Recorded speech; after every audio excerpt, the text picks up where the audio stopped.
economic outlook put out by the IMF has further lowered its outlook for growth for the global economy, and India plays an important role in that decision. Joining me, Chief Economist Gita Gopinath. Gita, thanks very much for speaking to us here in Davos. You all have reduced, I think, the growth forecast for 2019, 20 and 21, somewhere between 100 to 200 basis points. And India is a big reason for why you've done that. Can you talk us through what the outlook now stands at? Okay, so for the global economy, we have growth at 2.9% for 2019 and then 3.3% in 2020. Now, this is a 0.1% downgrade relative to the past. So this is quite slight. We've had a significant downward revision for India, over 100 basis points for each of these years. And it's probably the most important factor for the overall global downgrade of 0.1%. Okay. Before I come to India, you've said in the report, few signs of turning points are yet visible in global macro data.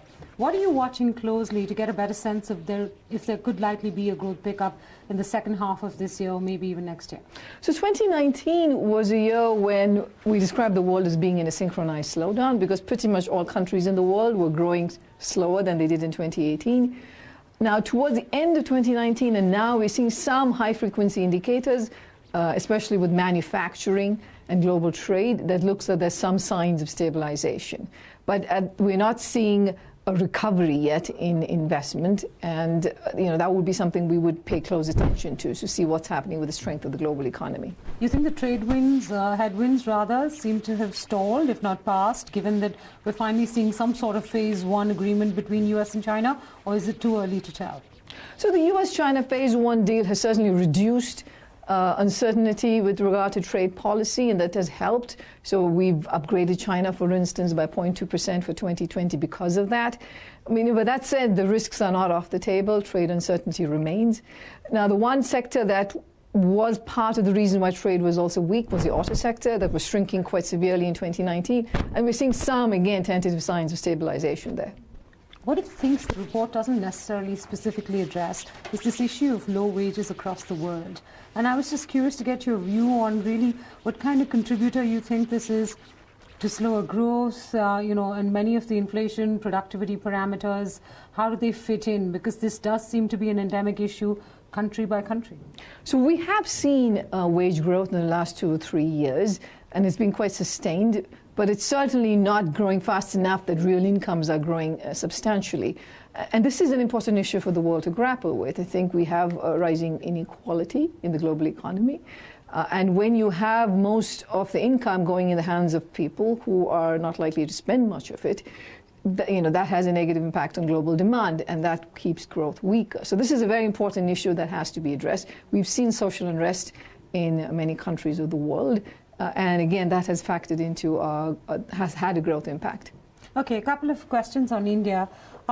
Broadly speaking for the world, as well as, of course, applicable to India, you said emphasizing a balance between monetary and fiscal policy, that national level policies should provide timely demand support. Now, we're on the annual of the budget in India, which, as you know, is a big thing. And we're hoping that that will provide some sort of fiscal expansionary support to the economy. What do you think is the best course of action the government could take? Well, let me just be clear, for instance, on our fiscal advice, it's important for countries to have the fiscal space if you're not a country with very large levels of debt or already very large fiscal deficits. Now, in the case of India, it is important that the fiscal targets are met, at least from a medium-term perspective. And it's also important that if spending is done, it's done on public investment as opposed to consumption spending. Now, there's also other stimulus in the system in India, which is the monetary policy rate cuts that happened in 2019 and the corporate tax cut that happened in the fiscal side. So there is a stimulus. I would say that in terms of the major issue to deal with is the weakness in credit growth. How do you get credit growth back up? But at the same time, making sure that there is not going to be a second round of non-performing assets in the future. I think that's the balance that the government has to hit. You dwelled in detail on that in the last interview you did with BloombergQuint, so I won't, spend more time on that.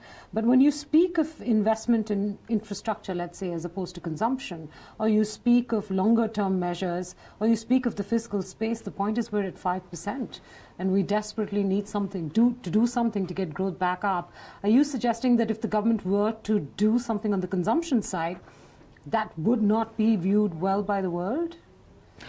Again, I don't want to make a blanket statement on this particular issue, but what is important is to address the underlying source of the problems. The underlying source of the problem is stress in the financial system.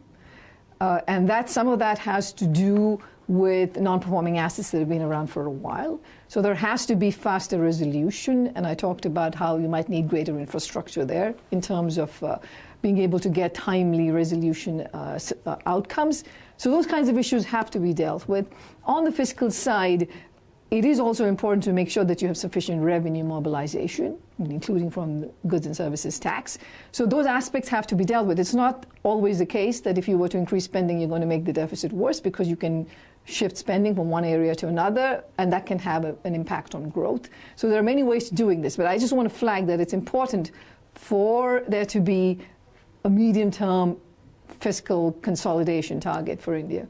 No, fair enough. I think we've had one for a while, and we've not necessarily been able to stick to one. The only reason I keep emphasizing this point is because it does seem as if almost everyone is in favor of fiscal discipline, but that will not improve a 5% growth scenario in any way, unless the base effect kicks in next year and the year after that. So I'm just curious, what is the way out of this sort of trap we've gotten ourselves into? So we have a projection, for instance, for growth in India to recover from 4.8% to 5.8%. Yes, and that recovery is based on stimulus that's in the system without any further stimulus. So we do expect that with the monetary policy stimulus that's in there, with the corporate tax cuts, with the rural income transfer program that's been done, that should raise growth in a year from now.